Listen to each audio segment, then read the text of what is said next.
table. Let's continue the conversation with Jack Burkman, one-time lobbyist, conservative strategist, and the host of Behind the Curtain, that great radio program, and also Rick Ungar, an attorney by profession and a broadcaster by avocation for fun and profit, co-host of Steele and Ungar on Sirius XM satellite radio. So, Rick, you heard Jack before the break talk about a presidential pivot a la Bill Clinton.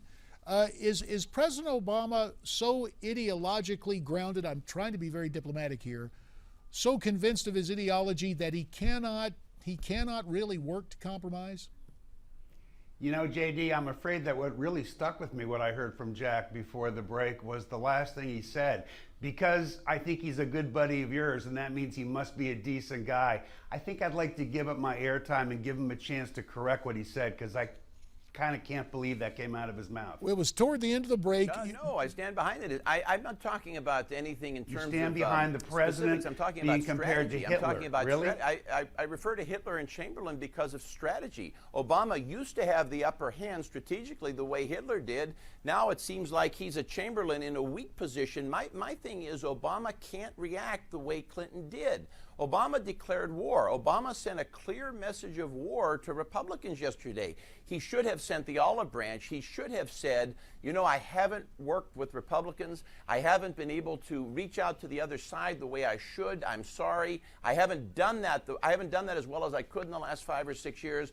Now we're going to do it. Now we're going to change. We've heard from the American people. He's not doing that. He declared war. What Republicans should do, JD, is take Obamacare repeal, put the repeal provision in an appropriations bill, shove it down the president's throat. Let's force a standoff. Let's get this done, and this time we'll win the showdown over appropriations. All right, so Rick, you hear Jack there. He's saying the analogy holds up in terms of historical reference to bargaining leverage, not to the horrors of the Holocaust or anything else, not drawing a correct or a direct comparison between I'll leave it to the audience. I personally don't like using those comparisons with any president, whether I like them I would or not. agree. I remember back in the 72 campaign, I remember the 72 campaign, seeing the McGovern guys out with Nixon with the X written in a swastika. I would agree it's dangerous ground. But to the point at hand, the point at hand, Rick, what should happen now in terms of trying to build a spirit of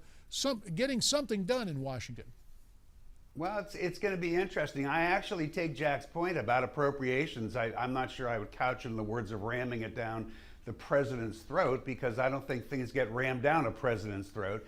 I think that probably is job number one for the Senate majority now and the majority leader, and I think they'll have some success with it. Look, let's not kid ourselves. We heard Mitch McConnell yesterday, kind of saying peace, love, let's give it a chance. We heard the president. By the way, I kind of agree with you guys. I thought the tone of his comments during the press conference were a bit awkward. If you said that there was almost some sense of denial there, you probably wouldn't get much of an argument out of me. Wouldn't have been the way I would have scripted it. But the reality is nothing is going to happen over the next 2 years, and it's going to be as much about inter-policy problems between Republicans as it's going to be about problems between the Republican-controlled Congress and the president. And this is where I use the analogy I did. I wouldn't be too sure about that, Rick. If you go back 2 or 3 years, Obama had the leverage. Obama had the high ground in the spending showdown because he had the public behind him. So when there would be a showdown over appropriations, Obama would win. This time he won't, because the public has shifted. They're clearly with conservatives. If you have an Obamacare repeal provision in an appropriations bill, this time I would predict conservatives will win the showdown, so I wouldn't be too sure that nothing gentlemen, will happen. we will have to stop it right there. To you both, thanks for the time. America's Forum will continue after this.